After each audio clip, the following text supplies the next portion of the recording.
to the NBA Coast to Coast podcast brought to you by thelines.com. We are looking at some play-up props here in this video, 8 games to choose from on this Friday NBA slate. We also have best bets up as we do each and every weekday, so make sure to subscribe to that page and continue to follow along all season with us, also, and postseason, by the way. Also want you to head to thelines.com and use everything we have up on the site for you, including that prop finder tool that helps you see all of those odds and available for you from all these player props that we have in the NBA this season. Make sure you get the best juice on all these bets you're making. Nate, let's go ahead and get right into your first pick here. A show favorite, I will say, Denny Advia. Come on, you got a better accent. Advia. There we go. Yeah, no, I mean, I loved this pick when I gave it out last week when he was playing Utah, coming off a back-to-back. I said the points and rebounds, which was way lower. Now it's 24.5. I'm just going to say rebounds here with Washington hosting Charlotte. Charlotte just like an ugly, slow playing team right now. But I think the rebounds are going to be there. I already liked it. 8.5 seems kind of good value. And then I see Marvin Bagley is out for at least a second straight game. And that's huge because, I mean, he was their other key rebounder after this Gafford trade. And since the Gafford trade with Bagley mostly playing, Avdia is averaging 18 points and 8.5 boards, 16.3 rebound chances per game, grabbing a lot of contested boards. Like, he's just been a monster for them. And he's coming off a down game against Orlando, which is number one limiting opponent rebounds since the All-Star break, and just generally awesome on the boards and not missing shots either. And 3 of his 7 rebounds in that game were contested, so showing that he can mix it up. Now you face Charlotte, which gives up the 4th most rebounds since the break, is shooting 44%, worst in the league in that span. And around the break, 3 after, 1 before, they've allowed 51 plus rebounds in 4 straight games. Like, they're going to miss a lot of shots, like straight up. And then they haven't defended the power forward position either, giving up the most points and rebounds to the position, and it's been even higher in their last 7 games since the All-Star break. We're talking like 27.5 points, 13 rebounds to the power forward position. Avdia, in his 4 before the break, 28 points a game, 11.5 rebounds. He had that huge game against the Pelicans. Otherwise, it's been pretty stabilized, and if he gets a normal 1 day's rest. So I'm talking about that Utah pick last week. It was after he only played 26 minutes on a back-to-back at the Clippers, and then he gets a normal rest against Utah. He goes for 16 and 11, despite really poor shooting, and it's because he got 28.5% usage. It's a Wizards team that doesn't really have many other options other than to see what they have here in Avdia, and his role is just a little bit more secured without Marvin Bagley in there. So I expect him to just get 35 minutes or so here, and I expect there to be a lot of available rebounds in this matchup.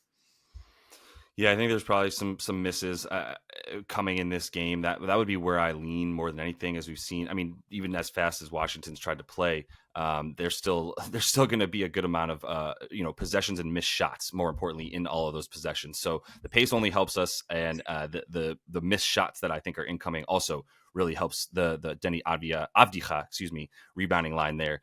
I'm going to go ahead with a slight continuation of what I was talking about in best bets and just give Şengün double here with the Houston money line attached to it in a little parlay. Gets you minus 110, which I'm happy to take because the 11.5 boards scares you a little bit, even though he's had roughly 21 rebound chances over the course of the last 7 games since they've been come back from the All-Star break. But really in this one without Ayton, I'm not worried about him getting 10 at all, especially with all those rebound chances. Maybe not quite as many in what might be a slightly slower affair in this one, but Houston has been trying to push the tempo up at about 102 pace in their last 5. So I do think there's going to be enough for Şengün to get in there and get a lot of those rebounds. Portland is allowing the 6th most points per game, 8th most rebounds per game, 2 centers on the season, and that only goes up when DeAndre Ayton is not in, as now he looks doubtful in this one and not likely to play. And when he is out, that defensive rating jumps up a couple points per 100 for this Trailblazers team. And down low is where they're incredibly susceptible, as we've seen. They are allowing the second highest field goal percentage around the rim in their last 10 games, 8th most field goals made in that area as well. We know Şengün's going to be living down there. He might be playing a little bit of point center, if you will, but you've got Fred VanVleet back, so he is going to occupy that spot on the floor a bit more. And I do think Şengün realizes that going to the basket, there's not going to be much resistance for him. If he wants to drive from the three-point line, that's fine. He has had some decent success with his back to the basket, but I think with his back facing the basket is a bit more of where he's at, especially if he's going to be looking at Duop Reith as his one of his main matchups, and guys like that at this point, not exactly fleet of foot. So I think his sort of style of play is going to continue to lend itself. If you look at his sort of scoring profile, as I continue to shout out the courtside pal there, he is the Trailblazers are the worst team in terms of limiting guys who are basically his size and mass who can play from his spots on the floor, which is basically like two other guys in the league, including Nikola Jokic. So that's probably why they give up so many points and rebounds to that particular type of player. But with the 21 rebound chances per game, he's gone over in 5 of 8 since the All-Star break, including a ton of games against really tough teams. As we mentioned, how tough the Houston Rockets schedule has been over the course of their last 10, basically one of the top 3 hardest schedules in the league. And with the contested rebound chances so high for him, but about 42.5% that he's getting on those contested rebound chances, right? We're talking about a lot of boards available for him. Obviously not really worried about him getting the 10 points. He's still up at about 34, 35 minutes per game with a really nice usage rate up above 22% or so since coming back from the break as well. So everything just leans towards like, this is the dude that you rely on anyway. And now he's got a really juicy matchup without the best defensive center available for the Blazers in the game tonight. Şengün is that dude, man. I think the most improved player is being wrestled away from Tyrese Maxey right now down the stretch. If Şengün can continue to do what he's done, his last 2 games have been just monstrous. I would hit the 38.5 PRA. You mentioned the assists are vulnerably low, 4.5 assists. But I mean, he can get you 38.5 points rebounds, and then we'll see where the potential assists fall where they may. Like, he is just crushing right now in some tougher matchups than he's going to get against Duop Reith and the Blazers. So I'm going to go with DeJounte Murray here for second pick, 23.5 points. I think you can tack on 8 assists if you like, 31.5 points assists. But I mean, either way, the ball's going to be in his hands just a ton now. Obviously, the bump without Trae Young, but now Jalen Johnson's going to miss time. And so the Hawks are really going to have to run more of a system where we saw DeJounte run it when he was with the Spurs like 2 years ago. And the last time he happened to face Memphis, back when Memphis was full strength, elite defensive team that gave up nothing in the paint, he had 38 points on 20 shots. He even dropped 26 on just 15 shots against the current iteration of Memphis earlier in this season. And now, I mean, that was the early season iteration. And now we're talking about the Memphis Grizzlies that are the G League team. So, I mean, it's not the toughest matchup, despite the fact that these games have been low scoring with Memphis. And, I just think the usage is going to be so high. We saw when Jalen left that game against Cleveland, Murray goes up to a 31% usage rate, which is a bump from 28% his previous 6 without Trae. He was getting 22 points a game already. Of course, he didn't go over this against Cleveland. I mean, he's had some tough matchups in this stretch without Trae. Cleveland, Knicks, Magic, the Nets twice, where the whole team just didn't show up. But on the season, he is averaging exactly this, 23.7 when Trae is sat. He's getting the free throw line 2 more times per game. His assists obviously spike. He just plays more touches, more usage, everything you want to see if you're going to take an over for a point guard. I like him to just lead the Hawks here. I mean, you can't take the Hawks on the spread -3, but I think you can just bet DeJounte here and say, like, this is what they got. They got him and Bogey to put the ball in the basket. Yeah, I think the lack of the Jalen Johnson being out as well, like you said, is pretty huge. Don't even sleep on the fact that Okongwu's not playing either. There's going to be pretty thin down low in general. Maybe you like him as well to get some of the other stats in there with so many guys missing. But I do agree that he's going to be the primary scorer. 23.5, up a little bit even from, I believe, 22.5 where it opened, but you're definitely getting better juice here at the -105 for him to get 24 points. So should be doable. Just really scary to take any kind of overs in a game with Memphis right now and that Atlanta team playing so slowly. But he is the guy that I would be targeting, obviously. So let me close it out with someone who I think should have some regression positively here, and that's Malik Beasley to get 10.5 points.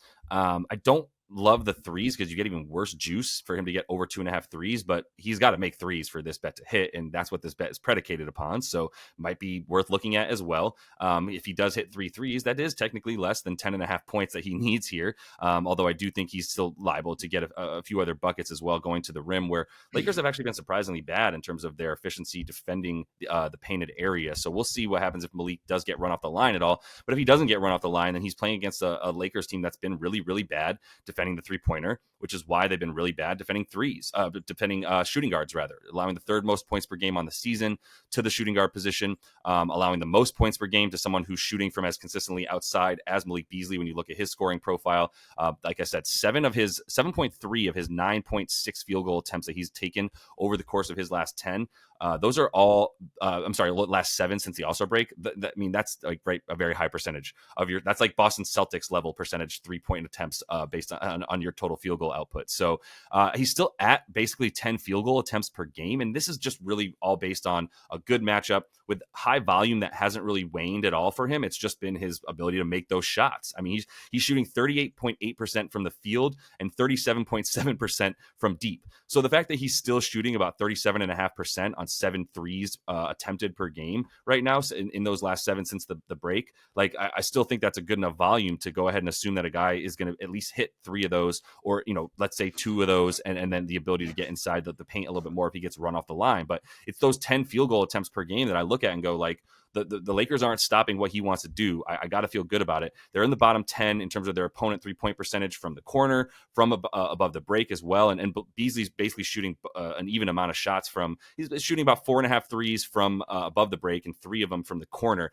If he is able to get into the corner, that is another a place that I do think that the Lakers will continue to be vulnerable. It is good for them to have Cam Reddish back as someone who's at least long and rangy around the 3-point line, but without Gabe Vincent, without Jared Vanderbilt, even Christian Wood is also out to help against Giannis. There's going to be some availability for guys to either have to sell out on Giannis and the driving, who's ever driving for them, or they're including Dame, or they're going to have to guard Malik Beasley. I think he's the one that gets left open a bit more, as we've seen from the way that this Lakers team has played defense all season. Yeah, I mean, it's you're banking on positive regression because he hasn't hit anything in his last 3 games. You're also banking on the Lakers, kind of overcompensating for their struggles guarding pick and roll ball screens, right, in their last game, and then sacrificing some 3-point shooting and leaving a guy like Beasley open. They pack the paint against Giannis. They're going to blitz Dame on those pick and rolls maybe, and then Beasley's got to step up and hit shots. No Middleton still.